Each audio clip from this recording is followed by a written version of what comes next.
The way these events work is that I'm going to share some thoughts, best practices, as I said, things that have worked for me.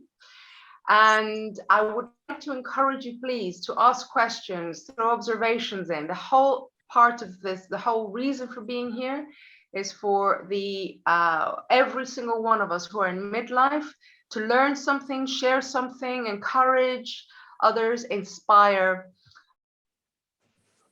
Without further ado, then, let me share screen.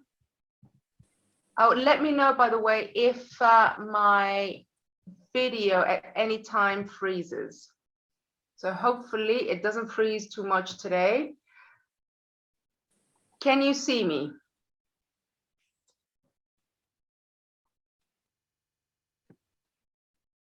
Yes, I can, Christina.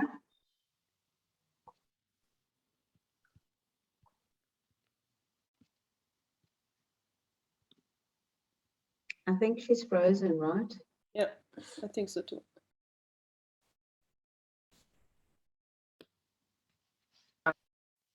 All good? Hopefully this is better. You were frozen for a second. Okay, so I'm back now, right? Yeah, you are. Good, I'm back on the right Wi-Fi. Apologies, should have done this earlier. So I'm going to put this over to this side. Excellent.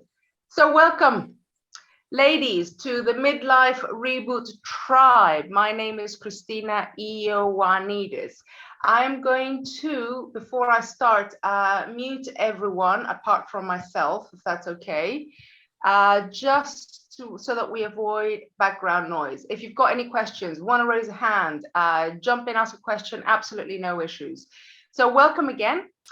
I am delighted. This is now, I think it's our 7th gathering. We've really grown and we're taking the world by storm since our first one. Today's theme is the top 7 strategies every woman in midlife should know.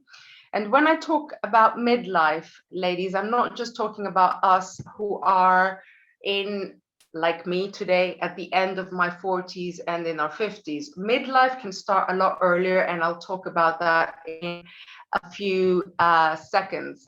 But for those who don't know me, my name is Christina Ioannidis, and here it is, Nicola. This is the post I made February 15th, 2011. This is the cover of the book that Nicola and I wrote, which is here, which is called Your Loss: How to Win Back Your Female Talent. I am a transformation consultant, author, and professional speaker. I consider myself a midlife muse. Why? Because I've navigated life's multiple upheavals as a perimenopausal and chronic illness sufferer and breadwinner and carer. I am the Noon UK's, which is the #1 site dedicated in the UK to anything revolving around menopause and midlife. I'm their diary contributor, and also I run their Midlife Muse Transformation Program, which Lucy is part of, who's with us this evening. Since 2007, I've worked with women in corporations around the globe on the back of this fantastic book that Nicola and I wrote in managing individual and corporate transformations. I'm also the founder of Top of a Game, a platform enabling women to be on their peak performance, and I'm honored to say that I've been awarded the 100 World of Difference Award by the International Alliance for Women in Washington, D.C. in 2014. And there you go, Nicola. This is the post that I put up on Facebook about our launch exactly 11 years ago. Time flies, and we're younger, sexier than before. I think we both look younger. I think we do. We get pictures up and do comparisons before and afters.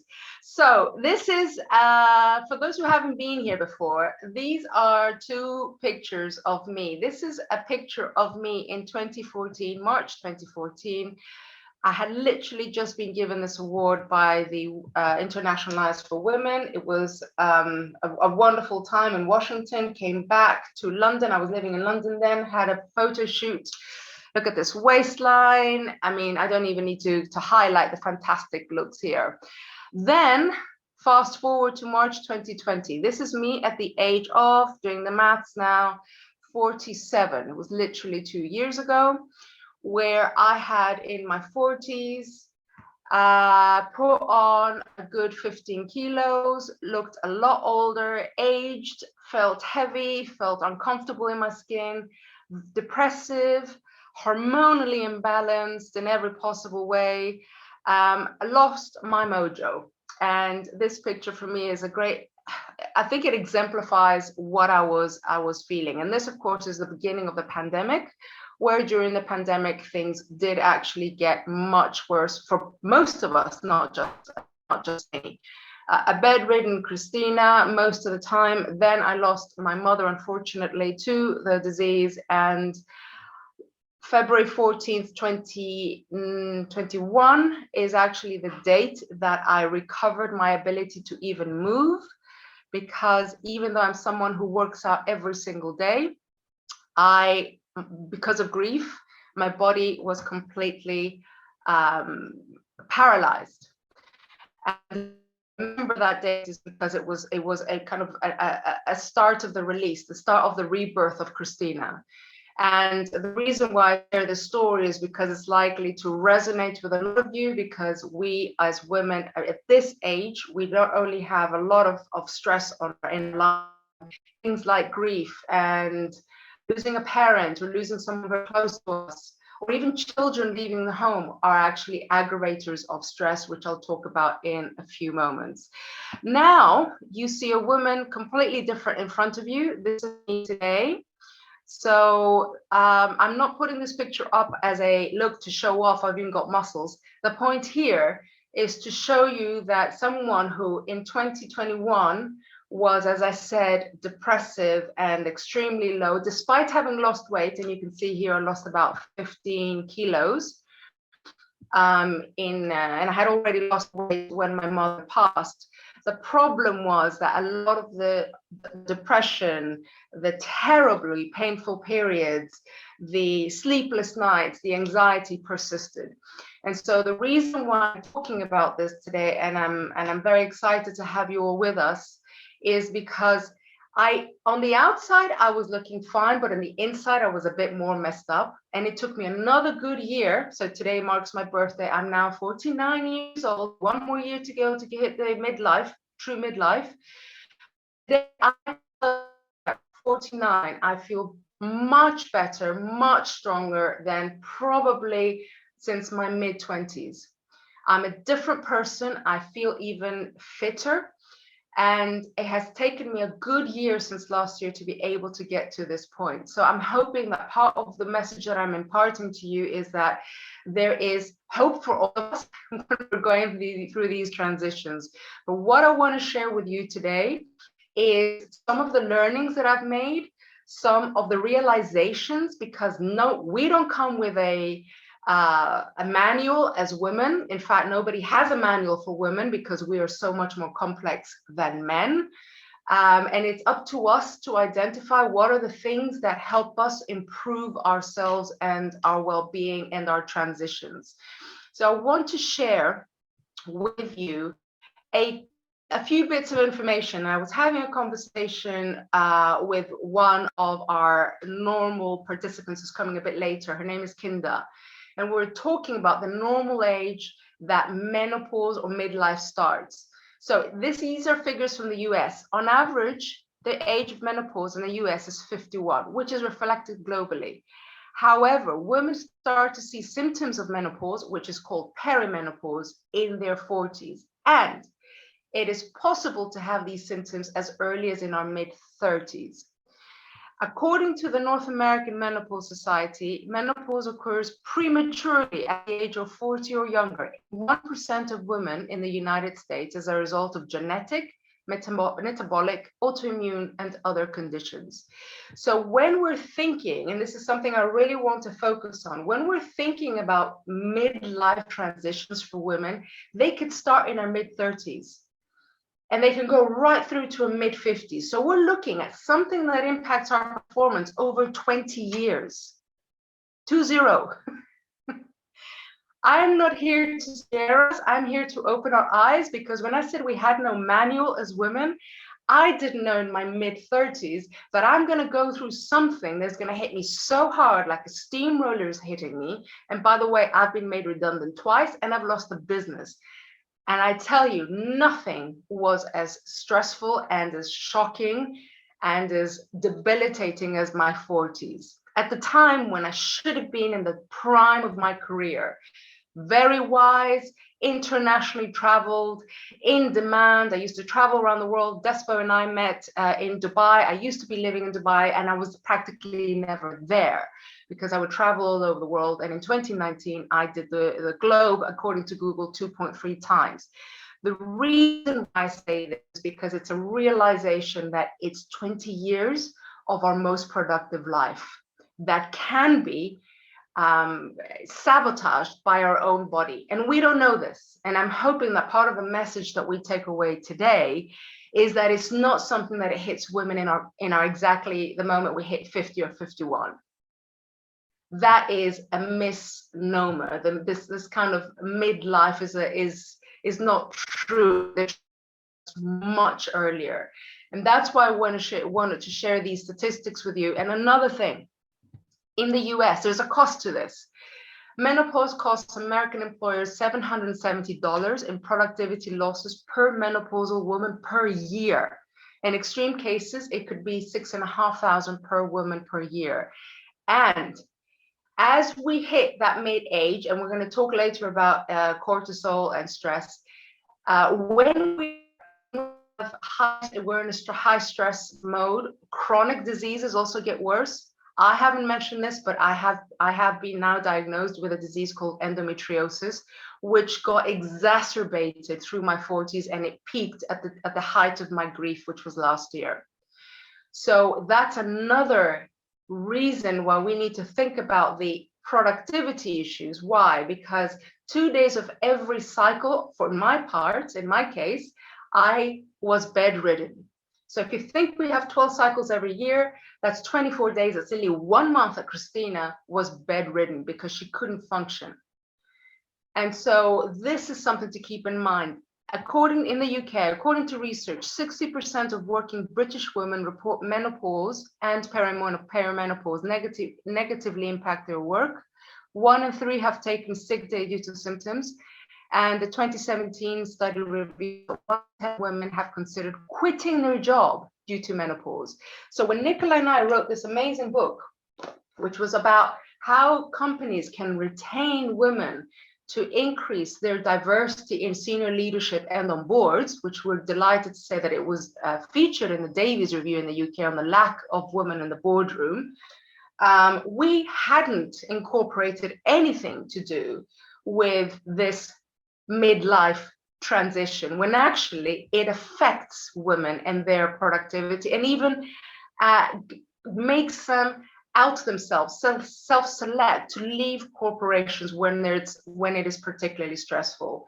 So I'm not here to be doom and gloom, but I'm here to kind of open our eyes. When Nicola and I, Nicola was a director of risk at Citi at the height of the 2007 financial crisis. She's seen it all. She's been with the guys in the boardrooms in London, and she was there as a woman to kind of be our representative. But she also left this world for various reasons, and we're not going to dissect reasons for leaving for Nicola. But the point is, so was I, a corporate animal, and I decided to leave for my own reasons. This is something that's going to push women out of the workforce, and this is why we need to address this. And it isn't just a women's only thing, because men also go through a midlife crisis. They just do so differently. It just so happens, as always, us women are a little bit more complex, but we can deal with these challenges. So thank you very much, by the way, Manuela, for introducing yourselves. Diane, I'm going to pick on you. Please introduce yourself. And Nicola, I agree with you. Both we were in our mid-30s. Yes, much more muscle, much more, much more. I would even say flexible.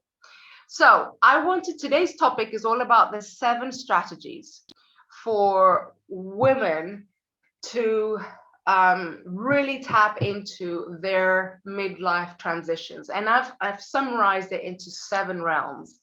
And as I said before, this is part of my personal learning. I am not a doctor, and I am not prescribing medicine or prescribing approaches. What the aim of this is for us to have a conversation, for me to reveal some of the things that worked for me. I know Nicola's going to jump in.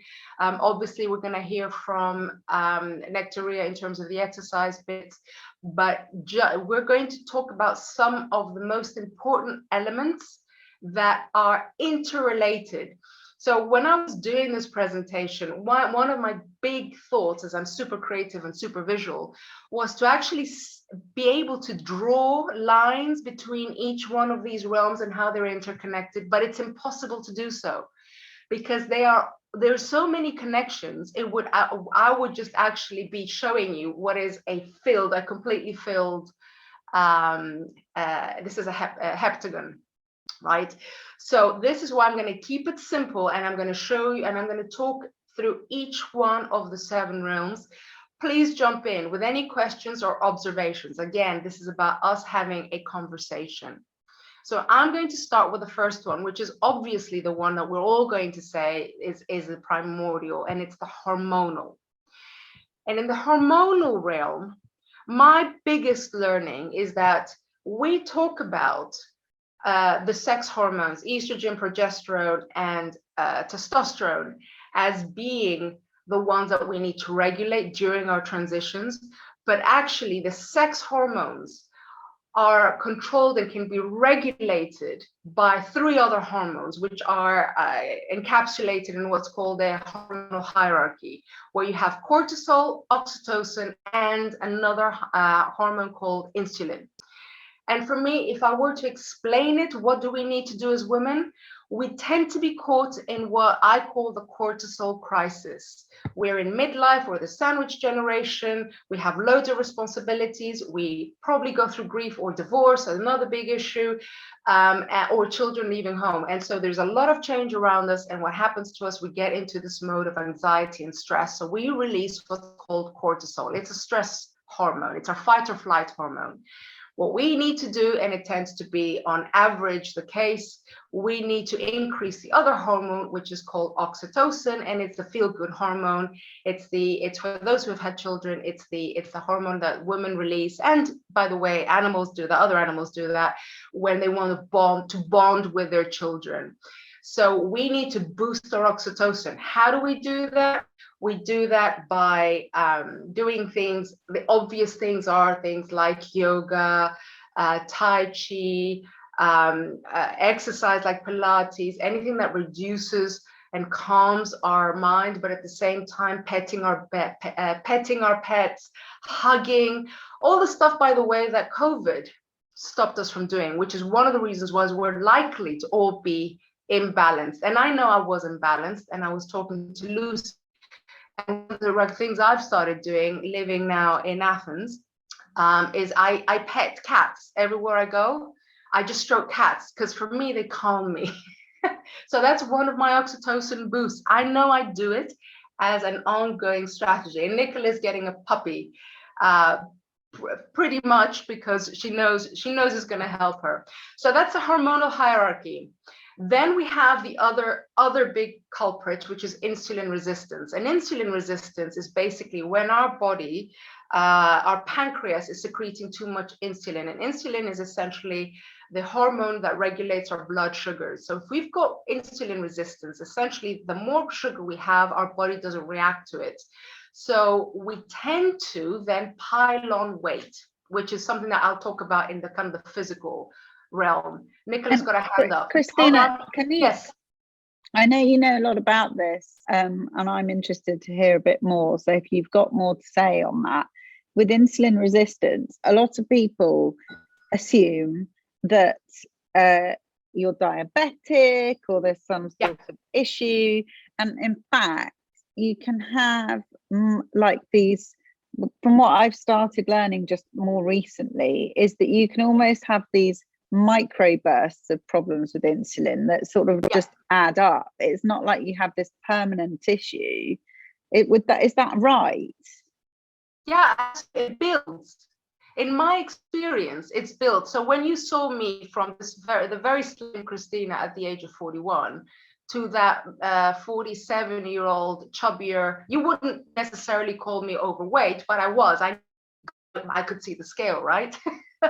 And what I was doing is, I know I was trying to go on diet. I started Forever Living. I'm not trying to shame, by the way, any brands here. But you know, these kind of shakes and all these sort of pills that help you burn fat and all the rest of it. I tried doing that diet and it didn't work for me.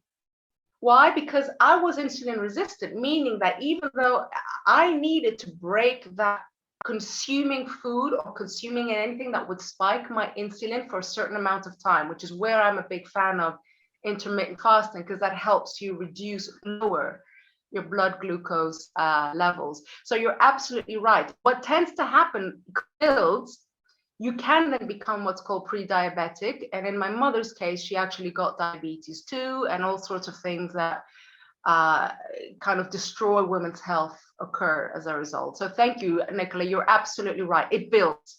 It's not a one day to the next, but we don't know this. And this will link, by the way, to the physical comment, because for me, one of the key points of realization was I was trying to diet, but I wasn't losing weight. And my weight was around my waist. And I think the point is, you don't have to be diabetic or even pre-diabetic for the insulin to be having a significant effect on how well you're metabolizing things and what you're doing, and whether that's effective. I hadn't ever understood like this complete, like what you're saying is this sort of block, which is all encompassing and overlaps so much between the cortisol, the oxytocin, the insulin, and everything else. The interplays are astounding. Completely. And that's why it's not one size fits all. So there's no way that I can tell you what I did is going to work for you or Manuela. It's very, very different. But the more we are aware, and so the point around insulin resistance is, and I'm going to get to that on the physical piece, is that when you're insulin resistant, you also tend to put your fat around, and I'm sorry to call it, it's called adipose tissue, around your abdomen. So you tend to actually start piling it on in the part of the body that also then tends to hold on to things like they have very strong hormone receptors such as estrogen. So then we go into this negative cycle of, we may have hormonal imbalances, but we become even more imbalanced because our adipose tissue, the kind of fat, the brown tissue, holds on to more hormones. So it actually becomes a vicious cycle. So that's why we need to break it. And I talk about this not because I'm here to sell you intermittent fasting. I am just talking about, when I get to the metabolic, we're going to look at the kinds of things that help redress any insulin resistance. And time-restricted eating, as it's called, is one of those strategies. Yes, Manuela, love your hand. I mean, you're talking about this right now, and I have another aha moment, because I was diagnosed with insulin resistance like 10 years ago, and then this doctor explained it to me, and I went to the doctor because I was always getting tired after meals. And the doctor gave me, I think it was called glucofarc or whatever, and I came home and we read the instructions and like what could happen and what could come with it, and I also didn't do well with it, because I took the tablet and I could already go to the restroom because it was just not working. It was horrible. So I left it there and I was like, okay, I don't know what this is, and I will just live with it, because I lived with it my whole life, kind of, yeah. And now I'm in the menopause and I'm coming back to understand what's going on with my body, and I'm turning all the way back to what I already knew. But now, with connecting it with the menopause and the age, it all makes more sense. So I'm wondering if this is something that was out there and I just didn't understand it or saw more of it because I was not interested in the menopause thing, or if it's just now, because the menopause is so much into everybody's face everybody's talking about it, everybody's happy to share about it. Before it was just like a like, oh, hot flashes. That was all we heard about, right? But now we have a lot of sharing and caring, which I love. So I'm questioning, didn't I get the whole package of information because I was not interested or coming from the menopause side? Or is this I know Nicola wants to jump in. Nicola's dying to jump in to answer this. No, I tell you one thing, and my brother's a doctor and Nicola's husband is a doctor. The problem is that traditional doctors don't necessarily understand. In fact, they only get, in the UK, because this has been certified, they only get about 2 weeks worth of training on women's biology, right? So people who are and that's like for my husband, even though he does gynecological oncology, Nectaria, you're quite right. I mean, my husband's a gynecological oncologist and he knows zip diddly about nutrition and hormones. And I mean, I've been through hell and back. I mean, if we have time later, I'm happy to share pictures that are very similar to Christina's of me. And, now I've got my big, but now I'm like back in my gym kit. But, that has taken me a good 8 years to get sorted. And they just there's not enough information. No, but much more than 10 years ago. It's like much more than 10 years ago. Now it's like it just, maybe also because we Google it or we search for it. I think I have daily like 3 or 4 suggestions in LinkedIn or in Instagram that talks about this, and it's nice, like it's really. But when I had the diagnosis 10 years ago, and I was gaining every month a kilo kind of, and I felt like, hey, I'm doing all, like you said, I'm having the diet, I'm not eating anything, like my family was saying, hey, you eat like a rabbit, what's going on, because I was totally into the diet and salads and another salad and not eating. So at that time, I had no information. I tried and I didn't. But now it's like kind of, okay, you're 50 now. There you go. It's like, so I'm trying to understand, is it a new phase where people talk about it, or again, was I not coming from the menopause side? This is what I'm trying to figure out. And this is why I had this aha effect when you started talking about it just now. I was like, okay, there it is again, gaining weight and insulin resistance, and where was all this information 10 years ago? You know what I mean? Yeah, no, it's like frustrating. It's also the time. You're absolutely right. I think there's more people of our generation that are now talking about it, because Nicola and I have decided we're not going to let our husbands, brothers, whatever, or doctors tell us there's nothing wrong with you. Which, by the way, my doctor, one of the gynecologists I went to see, told me, if you haven't got endometriosis, and you don't even need progesterone, I have hormonal imbalance. And I was like, how is it possible that you can tell me that I have nothing to worry about just because I still have periods? Right. And it's down to us to fight. And I think that's what's happening now, Manuela, is there's a realization that us women have to now get out there, do the research, share the information. I mean, I'm now back to 64, 65 kilograms, and I am, what language do you want it in? I'm 5'2", which is 1.56 meters.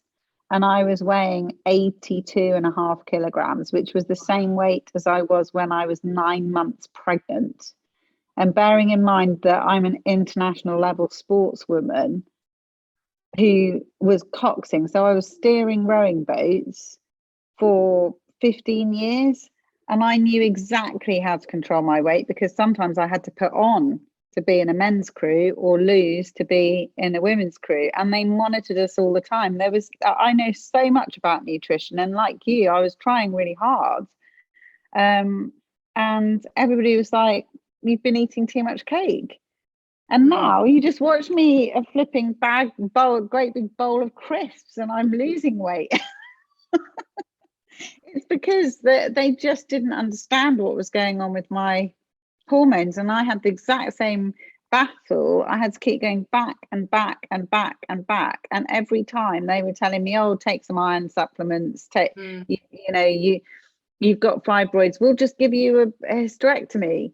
And I thought, no, I don't want someone chopping me in pieces just because I've got a hormonal imbalance. So it really was a battle. And having a husband who's a doctor, in fact, if anything, made things worse for me, because he was just telling me, have the surgery, have the medical interventions, do all these things that I'm telling you to do that are really drastic and probably won't ultimately help anyway. And so many people, so many women get hysterectomies now where all of their womb and their ovaries are taken out. I think Christina's mum had this as well. My mother did too. And they all sort of went through this horrendous operation for really what was needed was a hormonal treatments or balancing, or to understand how their lifestyle, such as intermittent fasting or whatever, could affect these things. Even meditating, it never occurred to me to meditate. I was a complete cortisol addict. Yeah. Yeah. I just got up in the morning and I was like, and we get used to it. And that's the thing, because we are so hung up on cortisol, so used to it, our body actually yearns it. This is why we kind of need that break. And another point on that, Nicola, and sorry to just jump in because you said something about doctors. The other thing, the other challenge, because my mom used to take glucophage, I think that's what it's called. One of the things that I believe in, and I think we are all in agreement here, is to limit.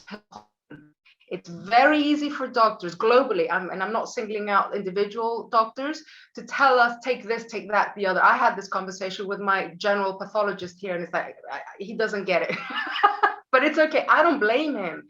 But the point is, we can do stuff where we can attempt to control our bodies knowingly, and then if we do need additional help, then we go into medicine. But the last thing we want to do is, in our midlife or earlier, start on drugs that we will have to keep taking for the rest of our lives, because it's just a one downhill one downhill journey. Spiral. Thank you, that's the one. And Despo, I love the fact that you're stroking your cat Harley. Yeah, he's gorgeous. I don't know if you can see him if I show you. Oh, where is it? So Where is it? where's I can't see. There we are. Can you see him? Oh, baby. Oh, yes, he's darling. He's long-haired, right? Yes, he's long-haired, and he's sitting here next to me. But he's listening and he's agreeing with everything. He's a man, so he has to. He's outnumbered. But I wanted to just say something, Christina. I remember my mother started her menopause in her 50s, and she's 82 now. And I remember those hot flashes, but I also remember my mother's mood swings. She was, I mean, it was hell to live with her. And she was, in those days, I think quite progressive, because she had a lot of friends and they used to speak about it. And I remember she went to the doctor and she said, I am not myself. This is how I'm feeling. I'm angry the whole time. I'm sweating. I'm like irritable. I have no patience with my family. And they gave her, I don't know what it was in those days, because I mean, it's not as advanced as now. But I remember my mother saying that it's something we should talk about, because this really impacts you and this does affect you. And of course, you put on that weight and you can't control it. And in those days, they weren't as au fait as we are now. And I have never, and to your point, Emanuela, is it just something that everybody's now talking about because it's become sort of almost like fashionable to talk about? I think it depends on people, because I honestly I didn't have perimenopause, and I went straight into menopause during COVID. And I mentioned this in our last call, and I was very open with my team. I said, look, I'm going through change of life here, and I'm not myself. So and then I also, as I mentioned, I had lost a few of my staff, had died, 2 of them, and it affected me. In one meeting, when I made the one announcement of one of my staff passing away, I just burst out crying, and I was super embarrassed afterwards. But then I realized, you know what, it's okay to show emotion, and it's okay to talk about it, and that's why it's not a strange thing anymore in our organization. And I think the more people stand up and say, this is what it is, this is what I'm going through, and you share those stories, the easier it becomes for people who suppress it to come out and get that courage to speak about it. And I think that really helps, because the stress of going through this and not knowing what's going on, I told you one of my staff, it's a pity she's not on this meeting now, because I did invite her. She came to speak to me about it the other day. So all I wanted to say is, you don't know what's going on with your body, and if you speak to other people, you can get that comparison and just feel, more at ease. So I just wanted to share that. Thank you, Despo. Thank you very much. And the other thing that Amazing. is the thyroid, because that's something that I didn't know, that I had hypothyroidism. So the thyroid also is part of your endocrine system and secretes and helps in the production of hormones. And it can be overworked or underworked. In my case, it wasn't working well. So that's what I've got. I had hypothyroidism, which meant that I also needed to kind of look into that. A lot of women go through without having any idea that that's something that could be an issue as well. And that's where we need an endocrinologist. So that's the specialist for hormones, not the gynecologist. The gynecologist might know, some of them do, some of them don't. And that's where, I guess, part of the equation that Despo is so difficult, is that you need multiple layers here in terms of the types of experts that we need. And one of the things that I know we talked about last week with Nectaria that is really important is understanding what's called cycle mapping. And this is something that's very new. And Nectaria is our expert when it comes to working out, or even eating, or even fasting, depending on your cycle. Because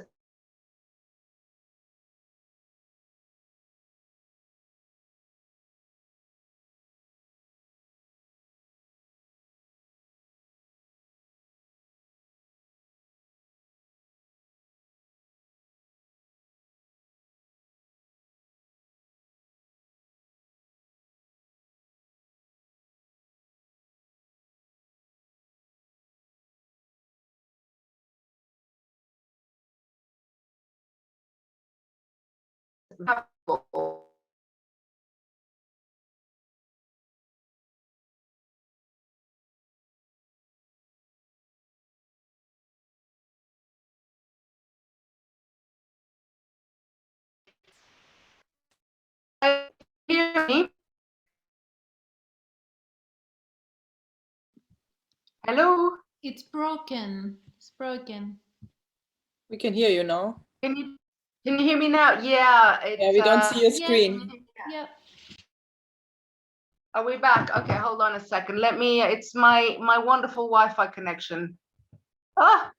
Sorry. Hold on. Let me do, my computer. Doesn't matter. I enjoy all the portrait shots. I like that. I have seen 3 now of you. Hold on.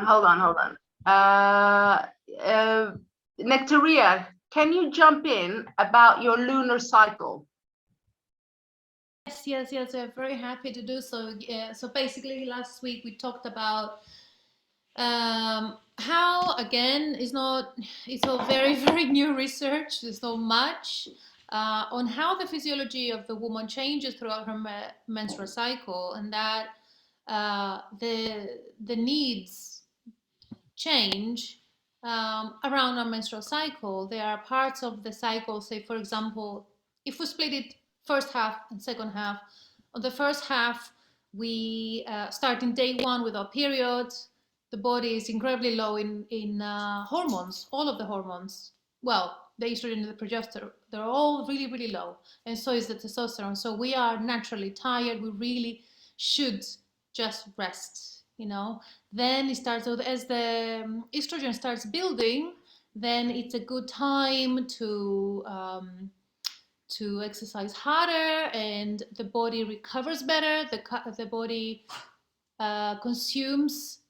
converts the carbohydrates better than in the second half. And so the first half, it's good for full-on high-intensity interval trainings, weightlifting. We build muscle, we recover better, and we are more resilient to stress, to muscle breaking, and to intermittent fasting even, because intermittent fasting can cause stress if it's not managed really well. And then on the second half, after the ovulation, progesterone rises, and so the needs are different, the physiology is different, even the shape of our jaw changes through our cycle, even the ratio, the hip the waist ratio changes through the cycle to make us more attractive for mating. It's really, really mind-blowing. I love the whole thing. So the second part of the cycle is good for kind of steady, a little bit longer sessions of exercise. The body naturally wants us to retreat, and so we should kind of listen to that more instead of being out there and overdo it and overcommitting. We probably want to be a little bit more introvert, and allow the body to be to be recovering more. So good times for the second part of the cycle. Good exercise will also be cardio, again on a steady mode, because we want to get rid of the excess estrogen through the sweat. Little things like that that we need to start paying attention, start tracking our cycle, and not be planning huge things when the body naturally wants to be relaxing. Because if we keep pushing it, then we cannot control stress anymore. And then, as Christina has explained all this time, then we've got insulin resistance issues, and then we burn out. And for those who are not on a cycle, just Victoria, if you can remind us about your lunar cycle. Yeah. So if you're not menstruating anymore, you're still a cyclical creature, so we won't get away with that. It's beautiful, isn't it? So what we use in that case is the lunar cycle. So day one for somebody who's menstruating would be the day we get a period. For the ladies who are not menstruating anymore would be the new moon. And then full moon would be the equivalent to the ovulation day, when we're really, really high and all the energies are nice and high, all the testosterone and estrogen are really high, and we're feeling really, really ourselves. And then new moon, is what's it called? Waning moon? Through the waning moon, then we kind of again retreat a little bit and allow the body to accumulate energy, recover, and get ready for another cycle. In that case, you've got 28 days, and that's standard, and that's really, really helpful. But it's really, really beneficial for a woman, because we always will be cyclical beings, as opposed to men who are very, very linear. Brilliant. Thank you for sharing that, because that's for me one of the biggest learnings that Nectaria shared with us last time, that I had no appreciation of, that we can all benefit from the cyclical nature that women are. And so thank you very much, Nectaria. In fact, maybe if the group is interested, we can organize another workout with you. So because a lot of the ladies haven't been part of the group very long. If you're up for it, happy to do so, because it's very important for us to try it. Let me know. Sign up. Yeah, but not at 10 in the evening, please. No, well, the last time we did it, we actually did it on a Saturday morning, 12 noon, 10 UK. You aware, Manu? Oh, you're in the UAE. So in the UAE, it was 2 p.m. It was brilliant. So much better. So much better than 10 o'clock or 11. Yeah. 10 o'clock is because we've got loads of people from the UK, as you can tell. We've got people from different parts of the world, and it just works. So I appreciate the fact that it's late where you are. And so let me go through the other 6 realms, because I've only just started. So I'm not going to take as long as the ones, because we've covered a lot of the points. But I really want to make sure that you can understand that this is one of the reasons why there's a lot of strategies that we need to consider. Because when we get to the physical realm, Nectaria touched upon it, our cycle impacts things like how we feel, how obviously our weight changes. As I said to you, I don't know if I mentioned it on this call, I was working like crazy in the gym. I was in the gym twice a day in my mid-40s, thinking I'm going to go out, I'm going to crash this, but weight was still going on. Sleeplessness didn't change. My flow, heavier, Frequency the same, but the flow became a lot heavier, and so did the pain. And it just so happens that this is what actually happens for women as they go through perimenopause. There's changes in the cycle. We never think about, okay, hold on, I'm going to keep a journal. But actually, it's very useful for us to do that, because when we know, when we can start seeing trends, then we can take these to our doctors and say, hold on, I used to, pardon me for sharing this, but I used to change pads, 3 pads a day or 10 pads a day, whatever it was for you. And now I'm at 20 or whatever the number is. That's a big change. And that's the kind of stuff that we need to be on top of, that no one tells you. And then what Nectaria said, you can be ineffective in your exercising because you're doing too much cardio. And I was doing that, and what that meant is that I was building on cortisol. So I was going into this negative cycle, doing too much cardio, and then piling on the weight, and then going into the mental realm. It's a completely different cup of tea here, because that then led me to become depressed, anxious, and again I'm still in this cortisol crisis, and then lack of confidence. So when I took that picture in March 2020, or my husband took it, I said to her, burn that picture. Not that you can physically burn digital pictures, but thankfully he didn't, because I never thought I'd be sharing it. But the reason why I share it now is because I also remember I was at the lowest of my low, and I hated the way I look. And I'm not someone who's ever had an issue with the way they look. I've been blessed in many ways because I had a beautiful mother and father. Mustn't leave him out of the equation. But the point here is that I also had that terrible lack of confidence. And what I did, which is exactly what happened in 2020, and when I went through bereavement, complete isolation. Despo recognizes this because and so does Nicola. I disappeared from the face of this earth. No one would see me. I was complete with, and for many of the years that I had all these problems, I was actually in denial, and I put it in brackets because that's what we do. We're thinking there's nothing wrong with us. It's got to be something else here. It's probably just me. We don't know because we don't have the information. I put brackets in the denial, and when we socialize with other women, we don't have the courage to share some of the stuff we're going through, when actually we should be having more conversation, because we can share strategies like we're doing today. And that's, I think, part of why I was so happy to kind of set this group up. And then let's get into the emotional realm. No one needs to be reminded this. Irritability and instability, all these mood swings. PMS, my PMS was terrible. My poor husband, I don't know how come we're still married, because it got so worse during the pandemic. And I'm sure it's the same for all of you who have another half. Because stress makes us even worse. In fact, it's terrible because the ancient Greeks called estrogen after the word hysteria. For those who don't speak Greek, that's where the word estrogen comes from, because we are hysterical according to men. Do you blame us when we go through so much stuff that no one knows what's happening to us?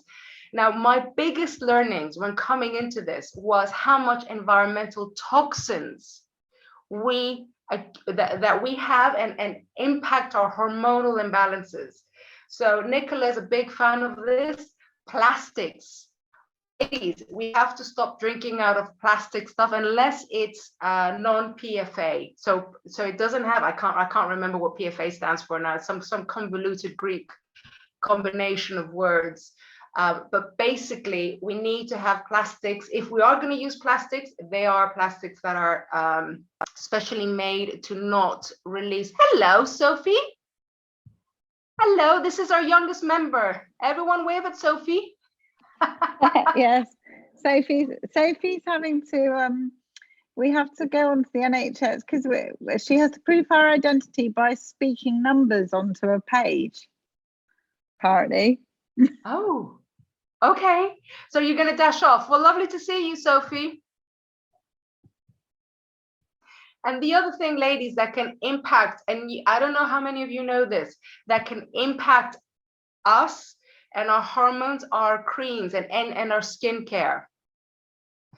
So there are apps out there, and I can share them. I don't remember out of the top of my head. I think it's called Think Dirty. There's one American app which can tell you how much toxins there are in creams and skincare. And we think that the companies that sell us the stuff knows what they're doing. No, there's a lot of companies that put all sorts of stuff that impacts us. By the way, I don't know if you know this, but the skin is considered an organ, and it absorbs like the rest of our organs do. So that's one of the reasons why I'm very big on this. I never knew this. I wish I had known this in my 40s. Now I'm much more intelligent. So I please encourage you to look at your environment, and also even the clothes that we wear. There is actually now an increasing amount of toxins in fast fashion. So all the polyesters that are out there that are super fashionable at the moment, they also have a lot of toxins in them. So be very, very careful. Again, I'm not here to scare you. It's just an appreciation of what can impact our hormones, and we don't realize that we're imbalanced. And then this is my favorite, because this is the metabolic realm. I've written a lot in here because there's so much which is related to what we ingest. And number one to consider is about our blood pH. And when we consume foods that are high trans fats that are not good for us, that we know, your blood becomes more acidic rather than alkaline, which has an impact on it's kind of like a domino effect for those who remember the 90s, the dominoes. It impacts then things like our microbiome. The microbiome is a little friendly bacteria that's in our intestine. And the more diverse it is, the better it is at managing our hormones. If we are imbalanced in hormones, and this is actually something super new in terms of research, it impacts our microbiome and vice versa. So this is one of the reasons why there's an increase in plant-based, or an increase in the belief of eating plant-based diets, which also help with this alkalinity. But they also say eat the rainbow, because different colors give you different metals, nutrients, etc. And then I talked about insulin resistance and being pre-diabetic. You don't necessarily need to be diabetic to have insulin resistance, as Nicholas said, but time-restricted eating, giving our body the time to lower insulin levels and to detoxify, which tends to happen mostly at night, is super important. Which is why, again, not everyone responds well to intermittent fasting to help shed my weight, but the ability to give our body the optimal time to detoxify is basically what we're after here. And it might be 12 hours for you, it might be 14, it might be 16 hours of fasting. It really is down to you. Some people do 3 days of fasting. I tried it once and I'm not doing it again. I like 36 hours. That's the maximum I would ever do. I'm happy doing my maximum of 20 hours of fasting and 4 hours of eating. But you have to try this out, by the way. I am not here to tell you what to eat or how to do it. There's a great book, which I always recommend, and I know Nicola's been devouring it in inverted commas. It's called Don't Deny, Delay, which is how I got into intermittent fasting myself. But this is something that you need to try and see what works for you. But that helps lower insulin resistance, you see. And I've seen it in myself. And it also, oh, that's the other thing, blood pressure. I had high blood pressure when I was in Dubai, and that picture that you saw earlier. My blood pressure is dropped by about 12 points. And that's a lot when you're thinking about someone who's theoretically healthy, because I am, but by shedding the weight and lowering my insulin resistance also helped. And I'm not here to push pills, but I'm a big fan now of supplementation. Why? Because they help us with certain functions. Vitamin D3, for example, helps with the way we metabolize estrogen, which in my case is my problem area. I've talked about before, women tend to have many more serotonin receptors than men. And serotonin is kind of it's kind of the hormone that makes you feel good and feel full of life and alive. And I was actually very low in my lowest point, and my gynecologist recommended something called L-tryptophan, which changed completely my outlook on life. Magnesium as well. Taking magnesium is a big help for a lot of women because it helps with relaxing the body, and especially taken before sleep. I mean, Nicola is the expert when it comes to these things, but the reason why I'm talking about it is because we need to research what are the symptoms that we see, what are the things that could work for us, and try them out. And lastly, there's also toxins in food. So avoid MSG, all the stuff that is that are additives and preservatives that can mess with our hormones. And you probably say, well, Christina, what can we eat? And the people who are in on this stuff says, eat it as close to nature as possible. Get it off the tree, or get it off as it comes in its natural state, off the ground or off the tree. So those are the kind of 7 different realms. It's a very packed set of strategies. It's not one size fits all for anybody, but it's the combination of all of these that we need to kind of keep in mind when we're looking at how we're going to manage our transitions. So I've kind of come to the end of the official kind of sharing of my kind of thoughts on this. I wanted to share with you one thing. We're starting, and I know that Hanan, you're in the middle of it. We're starting our next intake of the 14-day challenge on the 1st of March. I know that some of you in the past have asked me about it, but this is a 14-day challenge where we get you to really boost your learning in these 14 areas. I'm not going to read each one of these titles to you, which is really useful for you to kind of get a learning into all of these realms that we talked about. So I'll send you more information on that. I'm going to stop share now. Do we have thoughts, questions, ideas, comments? It's overwhelming because it's been a lot. Lucy, yes, go on, unmute yourself, sweetheart. There we go. I think the thing is, as you say, that it's very personal to everybody. So, for example, the intermittent fasting that you suggested and what works for you, missing breakfast and having a coffee, I've tried that one.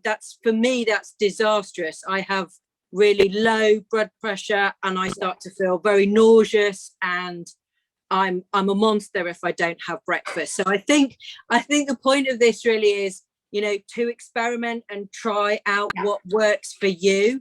And I think that the future is going to be sort of more personalized, individualized approaches to this. And someone that I've been reading who also talks about the microbiome, and I should imagine that Nicola's come across him, is a guy called Tim Spector, who's running this thing called the Zoe. I've actually just bought his book, I think. Right. I'm a big fan of his, yes. Right, me too. And so, as well as trying the blue muffin challenge, which is a bit gross, but we could explain. But he's got a new app that's coming out in the UK. I believe it's already come out in the US, which is going to be about individualizing what kind of food intake and fasting, which he also heartily recommends, is going to work for each one of us, because there is no one size fits all. And I think for me, that's a big take home. Brilliant, Lucy. And I'm so glad that there's another Tim Spector fan. I always say to him, it's his name reminds you of James Bond, but he is extraordinary because of his work with twins and understanding what impacts people, even twins who theoretically should have the same microbiome, actually respond differently to different diets or to the same diet, which is brilliant. Thank you. Excellent. Any other thoughts, comments, questions? And thank you, Despo, for pointing out Clarence, plant-based. Cream and Lucy, yes, magnesium, vitamin D, absolutely. Okay, Nicholas, I met you last week who could take you to the clinic and tell you what is most likely to work for you. That's fascinating. Tell us more, Nicola, when you know. I'm supposed to be meeting with them when I get back from half-term break. So I'm kind of skeptical, but I'm really interested as well. So we'll see. I'll find out.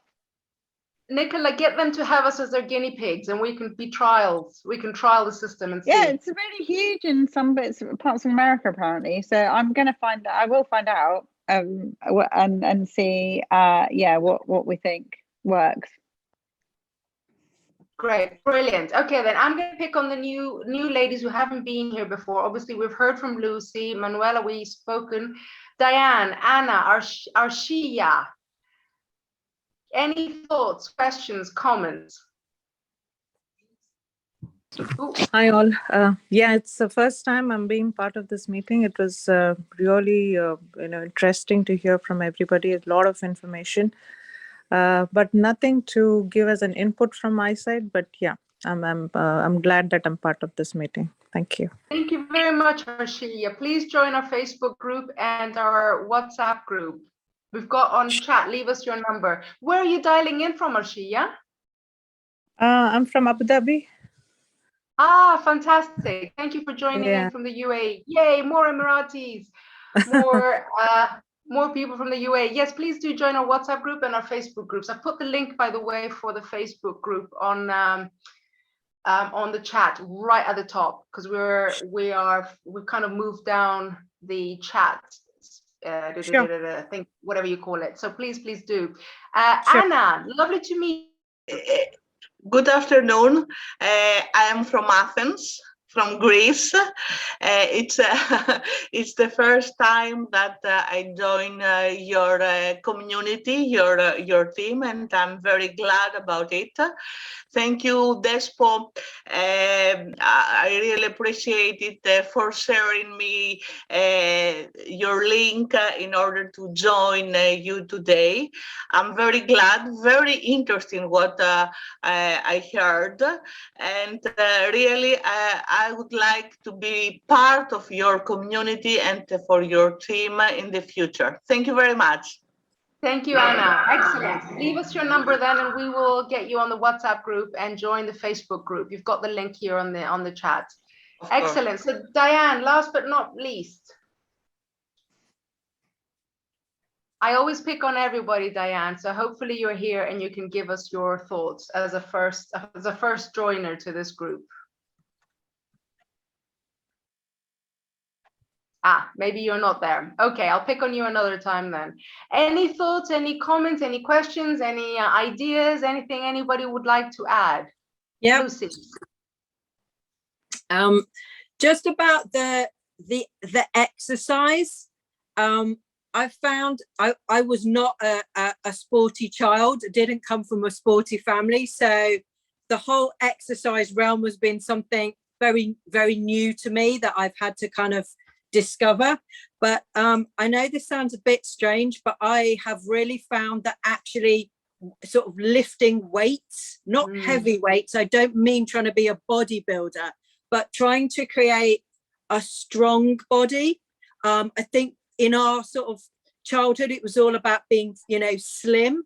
And I'm trying to sort of go, no, I don't want to be slim. I want to be strong, and I want to be supple, because I think that that's what's going to take us into a healthier, older age. And I think some of the challenges that we've probably seen with our own mothers is, around osteoporosis and women being prone to having falls and hurting, their hips and their legs, and, actually being strong and really supporting our joints and our hips and our pelvic girdle and all of that.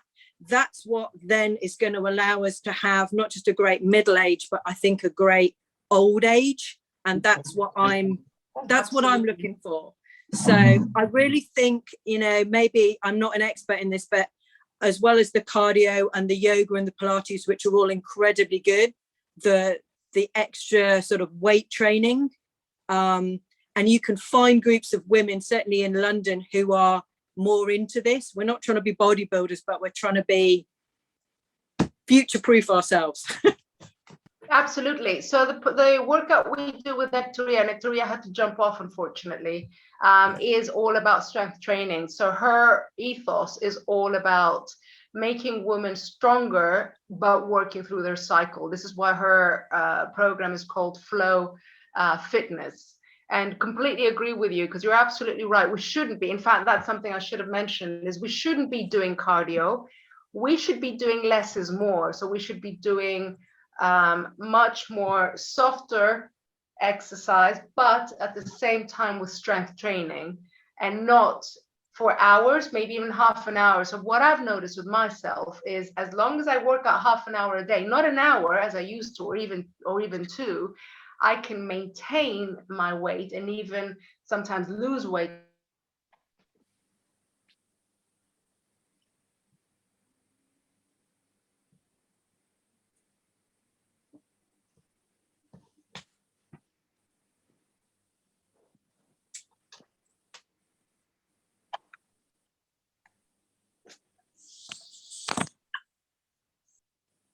On again, I think.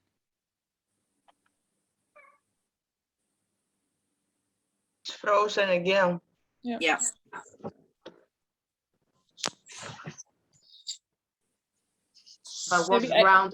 Maybe I can share what I found for myself until Christina is back.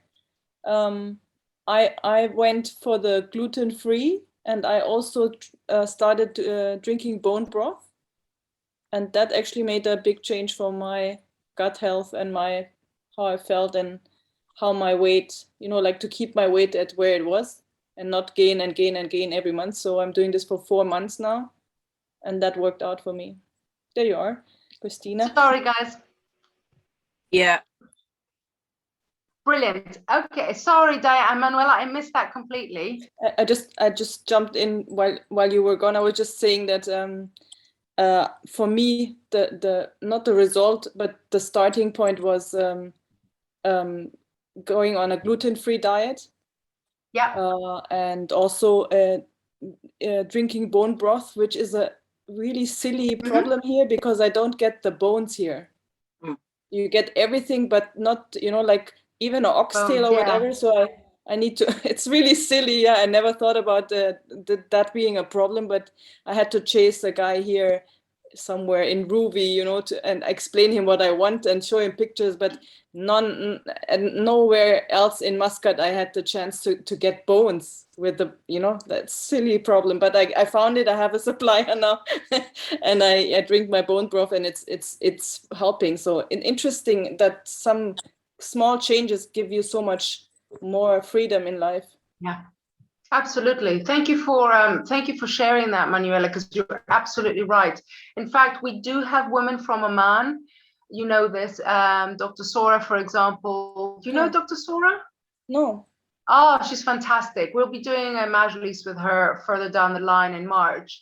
So it'd be great if you could share who your supplier is in Oman, because yes, of course. If you're having it difficult, this is the kind of stuff that's important. Yes, and Nicola's saying is welleasy.co.uk is a good membership site. They post out these things. So those people, they're actually entrepreneurs who've just started during the lockdown. So basically what they do is they find wholesalers who sell healthy stuff, so you can sort it by diet. So if you want to do keto or stuff like that, but I had a really good bone broth from them, and they'll send it in bulk out in the post. I don't know if they do international post.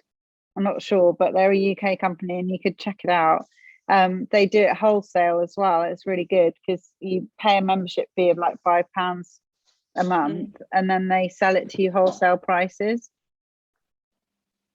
Interesting. That's great. I'm not sure. I know you said they have that thing with PO Box for some of the Middle Eastern countries. We have a ship and shop or whatever. Shop and ship. You might be able to do that. I don't know. I mean, it's not something I'm not sure if they've it's just so weird that you have a problem because you get every part of the animals here, right? Why would you not have? I mean, that's for me. That was like what, why do I struggle with this kind of problem now, trying all these new things? And that was something I was like, okay, that cannot be. But it is really, it was a struggle to get the bones. Well, share with us who your supplier is. Excellent, ladies.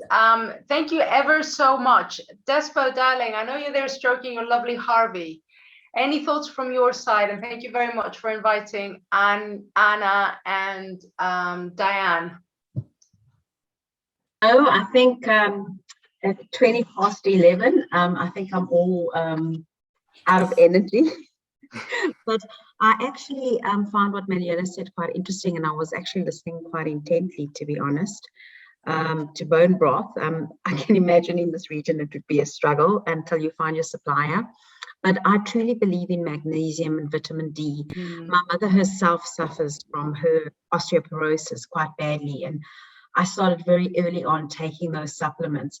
I mean, I take an average of about 13 supplements a day, just so give an idea, because I suffer from iron deficiency as well. Yeah. Major thalassemia iron minor? deficiency. Do you have thalassemia minor trait?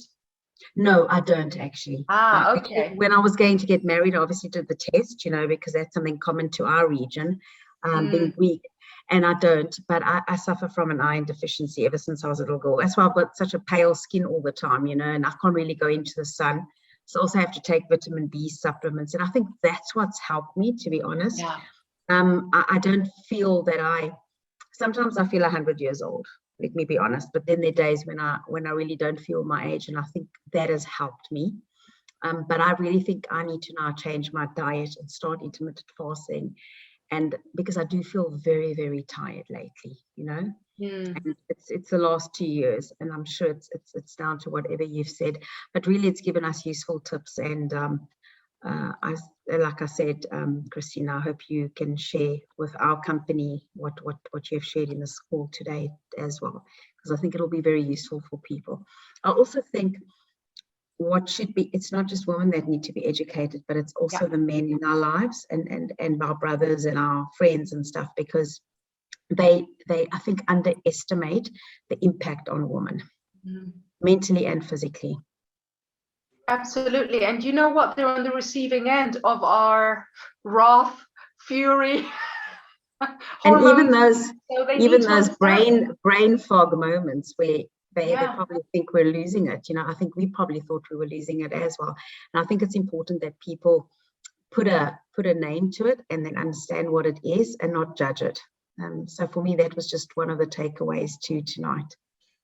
Brilliant. Well, let's get more men here. We have a big challenge because men feel intimidated. Believe it or not, I've tried with so many different events, and men do feel intimidated when they know it's primarily a female group. And Nicola and I wrote this book for a male audience, not a female audience. We don't want another self-help book for women. And it's really difficult to engage with them if you are a woman. Well, you remember when I went and did were you there when I went and did the book? I spoke about the book with my friend who had the consulting company, and they had all these male traders there, and I was trying to make the point that about the culture and about the bonuses and about how that wasn't really working. And had they thought of a different approach? And this guy absolutely, and I was used to this because I worked in banking for the best part of 20 years, but and no one would say I'm a shrinking violet, but it was unbelievable how this guy went for me. Absolutely went for me. Do you remember that, Christina? I called you afterwards and I was like, what the heck? It's because I think it's just ignorance. I mean, I shared with 3 of my ex-co male colleagues what I was going through, and they didn't know what to do. They were like, because I've got a pretty strong personality, and my male colleagues were just like looking at me and sort of like a deer in the headlights. And I said, it's important because you've all got wives and they're all going to go through this, and you need to know what it's like. And this is what I did. This is what we didn't even realize. You didn't even show us, So they were quite respectful, to be honest. Yeah, it's crazy though. I think it's very badly understood. Can I just say thank you for this lovely evening. It was a very Hi, Diane. Right. Are you there? Very interesting. Sorry, Des. We wanted to ask you your view earlier, Diane, and you know whether I just you'd went to fetch a experienced glass something of water. Was it then? Yeah, I think so. Sorry. I'm so sorry. It wasn't wine, I promise. It was water. So Diane, what did you think? Do you have anything?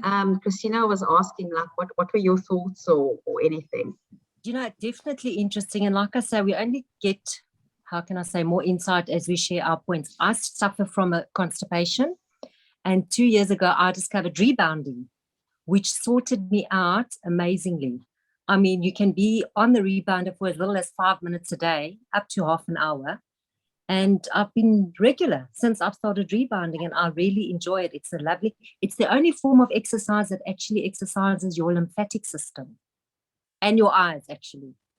So I learn every day. There's always something new. But I must say, rebounding changed my life on the exercise point. Even my body's changed. I won't say I've lost weight, maybe centimeters, but my body has definitely changed. Fantastic, Diane. What's great is that you're trying something completely different, and that's what the point of this is try and see what sticks with you. It's not one thing. So thank you so much for sharing that. Well, that's wonderful. I've asked you to share your WhatsApp number. We've lost Anna. To join our WhatsApp group if you want to, and we're also on Facebook. So please get in touch either on Facebook or leave us your WhatsApp number so we can have you as part of our group. Well, then, since we've got input from everyone, thank you ever so much to everyone, and Despo and Manuela for being in a region where it's quite late. Hats off for staying so late. Enjoy your Z's now. Thank you for being with us and your input. And I really look forward to next Tuesday. Same time, same place, obviously different link. So thank you ever so much. Lucy, lovely to see you. Arshia, lovely to meet you. Yeah, and Diane, thank you for joining us and looking forward to having you with us on the WhatsApp group. Thank you. Good night, everyone. Thank you. Good night. Bye. Good night, Bye. Bye. Happy birthday, Bye. Christina. Bye. Thank you. Thank you.